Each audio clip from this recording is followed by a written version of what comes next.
একটু যখন high intense মুহূর্ত থাকে তখন একটু কুল থাকে, তো এটা নিয়ে প্ল্যান হচ্ছিল। আর বলেছিল যে একটু রিল্যাক্স থাকতে, প্লাস বোলিংয়ের সময় কিছু কাজ দেখিয়ে দিয়েছিল, ওগুলা ফলো করতে বলেছিল, তো ওগুলা চেষ্টা করছি আর কি ফলো করার।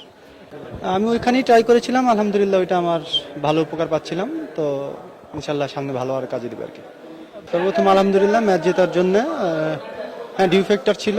তো প্ল্যান ছিল যে যেহেতু ডিউ ফ্যাক্টর ছিল, তো স্লোয়ারগুলা কাটার মারতে একটু সমস্যা হচ্ছিল, তো চিন্তা করেছিলাম যে ব্যাক অফ লেন্থে হিট করলে এই সাইডটাও একটু বড় ছিল, এই জন্য আর কি প্ল্যান করেছিলাম যে ব্যাক অফ লেন্থে হিট করাটা আর কি।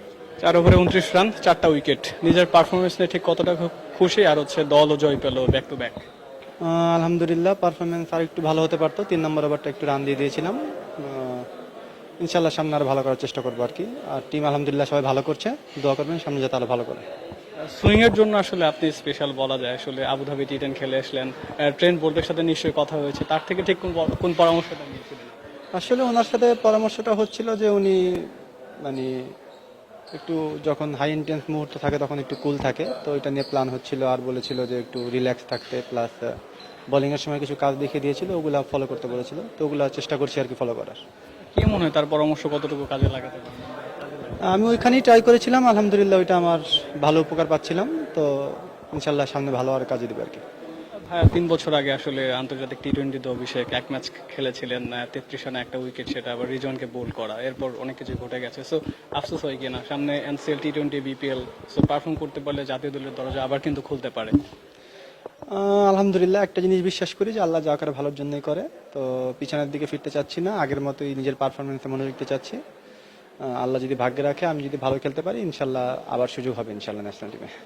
বিপিএল আপনার বিদেশি অনেক ক্রিকেটার থাকে, তারা অনেক বেশি ফোকাসে থাকে। দেশি ক্রিকেটার যারা আসে তারা প্রতিভাটা বিকাশ করতে পারে না। কি মনে হয় এনসিএল, টি20 দেশীয় একটা টুর্নামেন্ট, দেশিরা সবাই খেলতে পারছে, সেই সুযোগটা পাচ্ছে, এটা দেশের ক্রিকেটের জন্য ঠিক কতটুকু ভালো, আপনি কি মনে করেন? এটা খুব ভালো একটা উদ্যোগ যে সবার বিপিএল এ চান্স হয় না, প্লাস বিপিএল এর আগে আমাদেরও একটা প্রস্তুতি থাকে যাদের চান্স হয় আলহামদুলিল্লাহ। তো এটা বিসিবিকে ধন্যবাদ জানাচ্ছি যে এত ভালো একটা উদ্যোগ নেওয়ার জন্য। তো এরকম যদি প্রতি বছর হয় তাহলে আলহামদুলিল্লাহ খুব ভালো হবে, প্লাস প্রস্তুতি সহ নতুন নতুন প্লেয়ার বের হবে আর কি।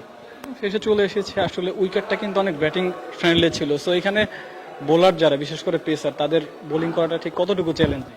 আসলে আমাদের উচিত এরকম উইকেটেই খেলা। এরকম উইকেটে খেললে আমাদের ব্যাটিং থেকে শুরু করে বোলিং দুইটাই খুব ভালো ইমপ্রুভ হবে।